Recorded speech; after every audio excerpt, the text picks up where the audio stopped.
Hi, welcome to RTV. తుఫాన్లు వణికిస్తున్నాయి, భూకంపాలు భయపెడుతున్నాయి, వరదలు ముంచెత్తుతున్నాయి. చూస్తుంటే యుగాంతం దగ్గరలో ఉందన్న అనుమానం కలగక మానదు. 2024 ఆరంభం నుంచి ప్రకృతి ప్రకోపం కనిపించింది. యూకే వరదలతో మొదలైన ప్రకృతి దాడి మొన్న కజకిస్తాన్, నిన్న దుబాయ్, ఇవాళ చైనా వరదల వరకు కొనసాగుతుంది. ఇది ఇక్కడితో ఆగిపోదు.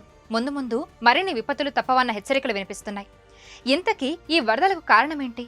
ఈ ఏడాది ఇప్పటి వరకు వివిధ దేశాలకు వరదలు ఎలా అతలాకుతలం చేశాయో ఇప్పుడు తెలుసుకుందాం. ప్రకృతి శక్తి ముందు మానవ శక్తి పరిమితం మాత్రమే. ప్రపంచంలోని అగ్రదేశాలను, డబ్బున్న దేశాల్లో ప్రకృతి సృష్టిస్తున్న బీభత్సం చూస్తే ఈ విషయం అంగీకరించక తప్పదు. ఈ భూమండలంపై ప్రతి నెల తనదేనని నిత్యం ప్రత్యర్థులను రెచ్చగొట్టే చైనాను వరదలు ముంచెత్తుతున్నాయి. వారం రోజులుగా గ్వాంగ్డాంగ్ ప్రావిన్స్లో భారీగా వానలు కురుస్తున్నాయి. దీని ప్రభావంతో ఇప్పటికీ పలువురు మృత్యువాత పడగా మరికొందరు గల్లంతయ్యారు. దాదాపు 10 లక్షల మంది నిరాశ్రయులయ్యారు. ఏప్రిల్ 16న దుబాయ్లో భారీ వర్షం కురిసింది. ఇది వినాశకరమైన వరదలకు దారితీసింది. ఈ వరదలతో దుబాయ్తో పాటు షార్జా నగరాలు తీవ్రంగా దెబ్బతిన్నాయి. Emirati national centre for meteorology ప్రకారం ఇది 75 సంవత్సరాలలో దేశంలో అత్యంత తీవ్రమైన వర్షపాతం. ఒక్కరోజే 142 మిల్లీమీటర్ల వర్షపాతం రికార్డైంది. ఈ విపత్తులో 4 ప్రాణాలు కోల్పోయారు.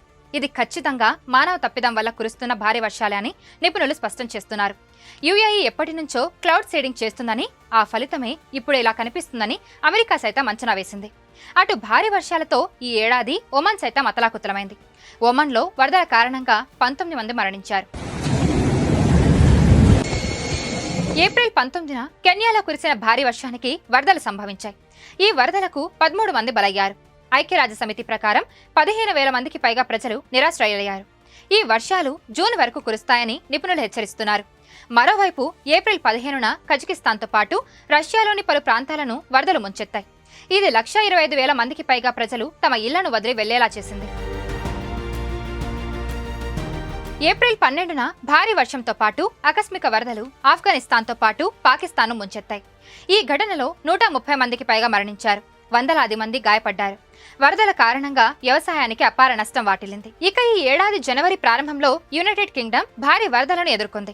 ఇక ఏప్రిల్ మొదటి వారంలోనూ యూకేను వరదలు ముంచెత్తాయి. జనవరి నుంచి ఏప్రిల్ ఈ 4 నెలల్లోనే 300కు పైగా వరద హెచ్చరికలను జారీ చేశారు అక్కడి వాతావరణ శాఖ అధికారులు.